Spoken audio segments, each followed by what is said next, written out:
챕터 4. 회복. 무너진 자리에서 다시 일어서는 힘. 감사는 축복을 길어올리는 마중물이다. 누가복음 17장 11절부터 19절.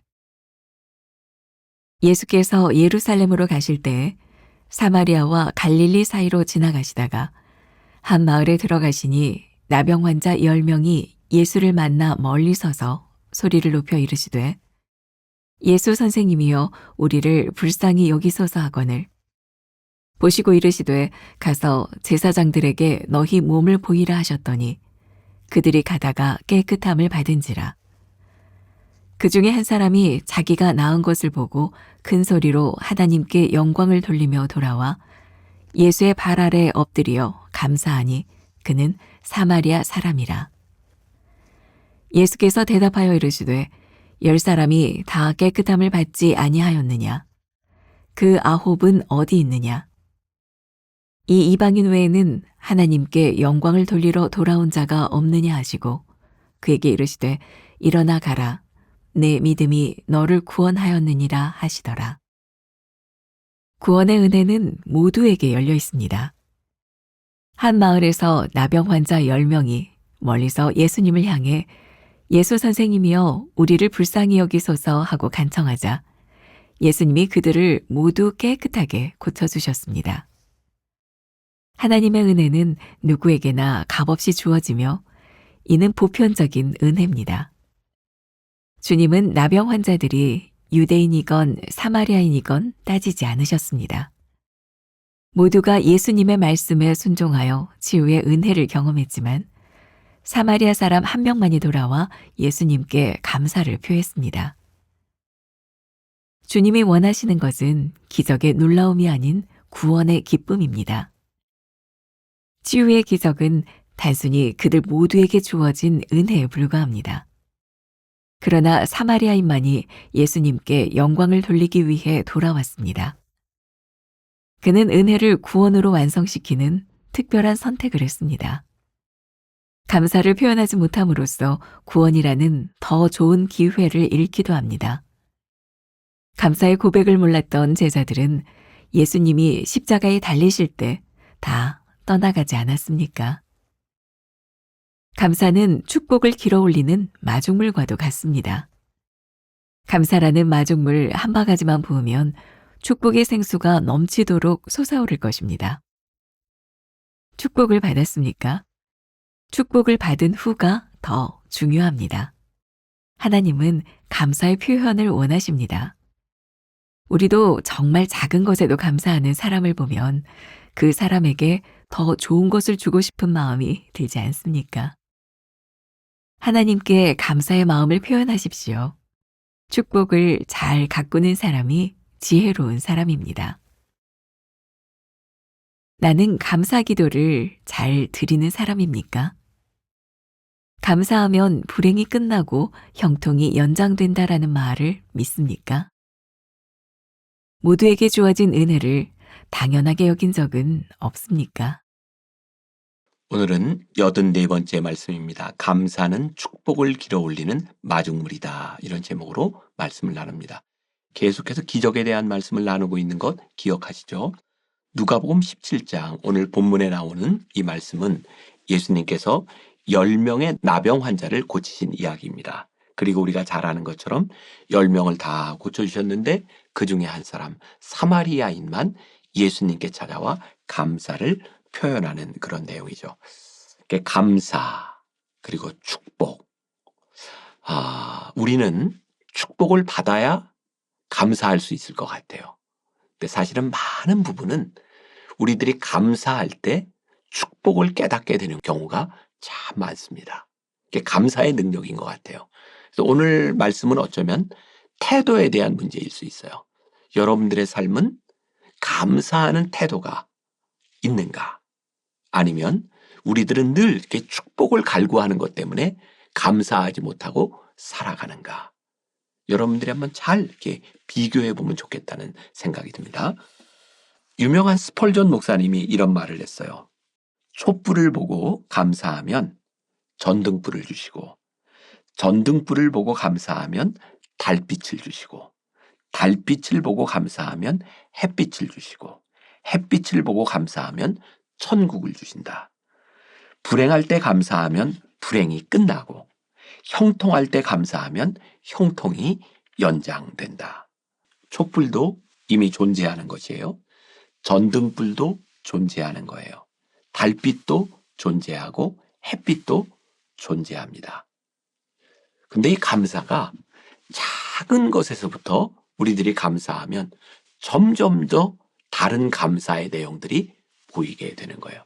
근데 우리의 감사가 딱 끝나면 더 이상의 것들이 보이지 않아요. 참 멋진 말이죠. 불행할 때 감사하면 불행이 끝나고 형통할 때 감사하면 형통이 이어집니다. 그러니까 우리들에게 이 감사의 태도, 감사의 습관이 있으면 또 다른 감사와 또 다른 축복을 낳게 되는 거죠. 그러면 이 감사와 축복은 누구에게만 해당되는 것인가요? 아니요, 모두에게 다 열려져 있는 거예요. 그런데 우리들이 어떤 태도로 살아가느냐에 대한 거죠. 오늘 이 말씀도 우리들의 삶에 이렇게 적용이 될 것 같아요. 여러분들의 삶에 어떤 일이 펼쳐질지 몰라요. 그리고 하나님은 우리들에게 똑같은 상황을 주시지 않았어요. 그런데 오늘 우리들이 어떤 삶 가운데서도 여러분들이 감사의 내용을 찾아낼 수 있다면, 아니, 불행한 가운데서 감사의 내용을 찾아내는 것이 아니라 어쩌면 여러분들이 축복을 누리고 있는데도 그 축복을 감사하지 못하고 있는 게 있다면 그 감사를 한번 찾아내보라. 그러면 우리는 또 다른 축복을 경험하게 될 것이다. 자, 오늘 여기 말씀 10명의 문둥병자들이 다 주님께 똑같이 예수 선생님이여 우리를 불쌍히 여기소서 문제를 가지고 다 나와서 주님께 이야기를 해요. 주님께서 그들을 다 고쳐주셨어요. 참 신기하잖아요.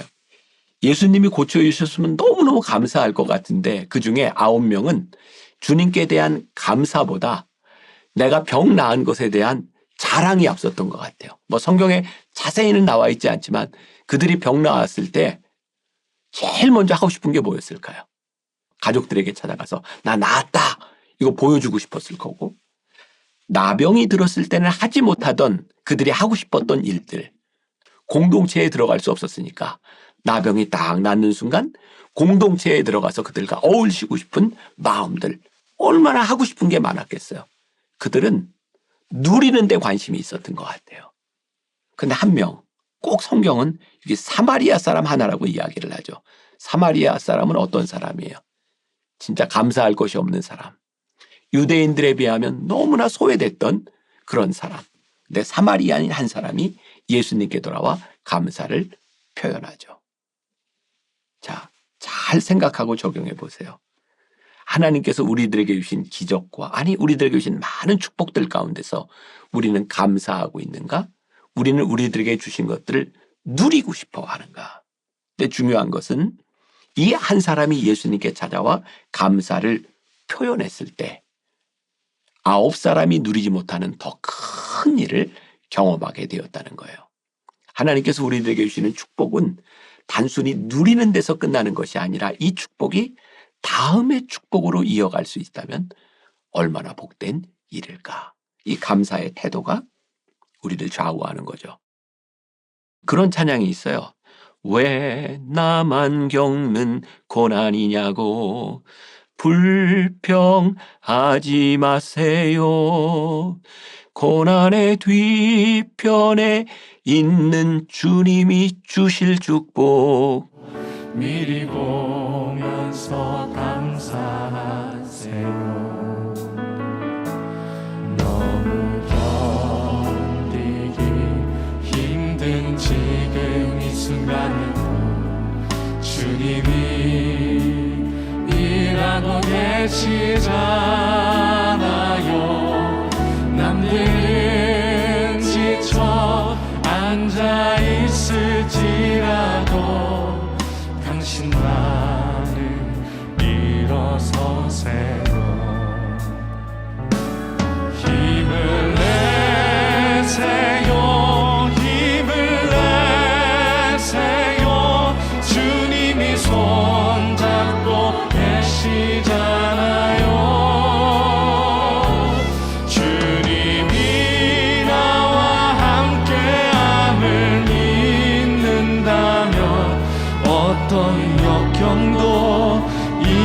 수 있잖아요. 너무 좋죠. 왜 나만 겪는 고난이냐고 불평하지 마세요. 고난의 뒤편에 주님이 주실 축복. 야, 그런데 문제는 고난의 뒤편에 우리들에게 주시는 축복을 감사로 연결하지 못하고 살아가는 사람이 너무 많아요. 그러니까 여러분들이 하나님 앞에 이 감사를 표현하는 것도 참 중요하고, 사실 여러분들의 삶에 감사할 사람들에게 감사를 표현하는 것도 참 중요하다는 생각이 들어요. 첫 번째 문장, 구원의 은혜는 모두에게 열려 있습니다. 10명 모두에게 열려 있었고, 두 번째 문장, 주님이 원하시는 것은 기적의 놀라움이 아닌 구원의 기쁨입니다. 놀랍죠? 기적은 또 누구나 경험할 수 있는 것이기도 하지만 이 기적을 우리들의 구원의 기쁨으로 연결시키는 건 감사하는 자의 몫이다. 예수님께서 찾아와 감사하는 이 사람에게 내가 구원을 받았다 라고 말씀하시면서 또 다른 기쁨을 누리게 하시니 감사가 또 다른 축복을 낳게 되는 거예요. 세 번째 문장, 감사는 축복을 길어 올리는 마중물과도 같습니다. 마중물, 우리가 이제 펌프질을 할 때 옛날 그 우물가에 이렇게 마중물을 넣고 펌프질을 하면 물이 쫙 나오잖아요. 그래서 쫙 펌프질을 하면 시원한 물이 콸콸콸콸 나와요. 감사는 마치 물을 길어 올리는 마중물과 같다.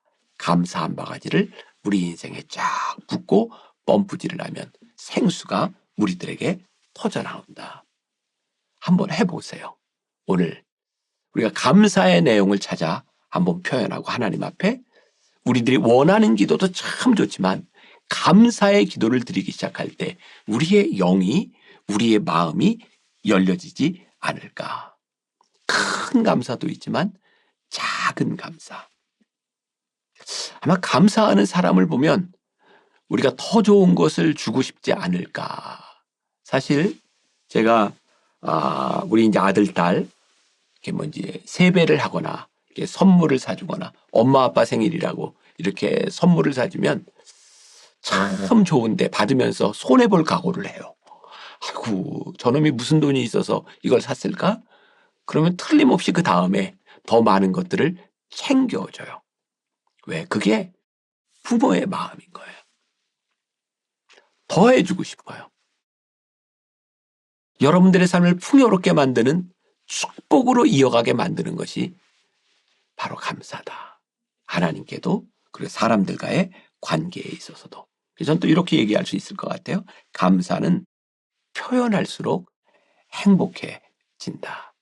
이 사마리아인의 이 감사가 예수님에게는 너무 감동적이었던 것 같아요. 9은 어디 갔느냐. 너는 평생을 그렇게 천대받고 살았던 사마리아인인데 네가 와서 감사하는 것이 참 감동적이구나. 멋지잖아요. 감사가 감동을 만들어내고 감사가 기쁨을 만들어내고 또 이 감사가 기대하지 않았던 감사라면 더 큰 감동을 만들어내는 거예요. 오늘 하루 우리들의 삶에 이 감사를 적용하면서 감사는 축복을 길어 올리는 마중물이라고 하는 사실을 기억하면서 오늘 하루를 복되게 살아가는 여러분들이 되시기를 주님의 이름으로 간절히 축원합니다. 기도하겠습니다. 10명의 문둥병자 중에 한 사람 사마리아인의 감사를 생각합니다. 하나님, 우리도 혹시 많은 것들을 누리고 하나님의 은혜를 입었음에도 불구하고 감사를 잃어버린 사람이 아닌지, 감사하지 못함으로 인하여 하나님 우리들에게 주실 축복을 누리지 못하고 살아가는 사람들은 아닌지, 감사할 때 더 행복해지고 감사할 때 더 큰 기쁨을 누릴 수 있음을 깨닫게 하여 주셔서 오늘 하루 이 감사 가운데 은혜를 고백하는 하루가 되게 하여 주옵소서. 예수님의 이름으로 기도했습니다. 아멘.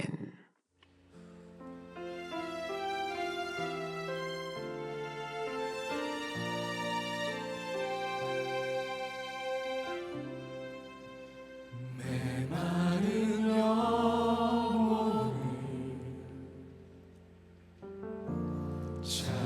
부르시는 음성 따스한 숨결로 시선으로 내 이름을 부르시네. 시린 세상 속에 홀로 서 있던 나 비로소 느끼네. 그의 손이 항상 나를 붙드셨네. 보이지 않는 손 나를 이끄시니 전능자의 능력 하나님의 손길. 내 능력이 아닌 오직 하나님의 능력. 그의 손으로 인도하네.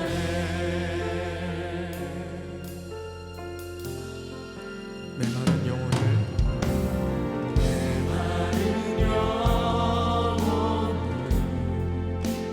찾으시는 음성 따스한 숨결로 시선으로 내 이름을 부르시네. 시린 세상 속에 홀로 서 있던 나 비로소 느끼네. 그의 손이 항상 나를 붙드셨네. 보이지 않는 손 날 이끄시니 전능자의 능력 하나님의 손길. 내 능력이 아닌 오직 하나님의 능력. 그의 손으로 다시 한번 보이지 않는 손 분명히 나를 이끄시는 전능자의 능력. 그것은 바로 하나님의 손길이었습니다. 내 능력이 아닌 오직 하나님의 능력. 그의 손으로 여러분의 목소리로 보이지 않는 손 나를 이끄시니 전능자의 능력 하나님의 손길.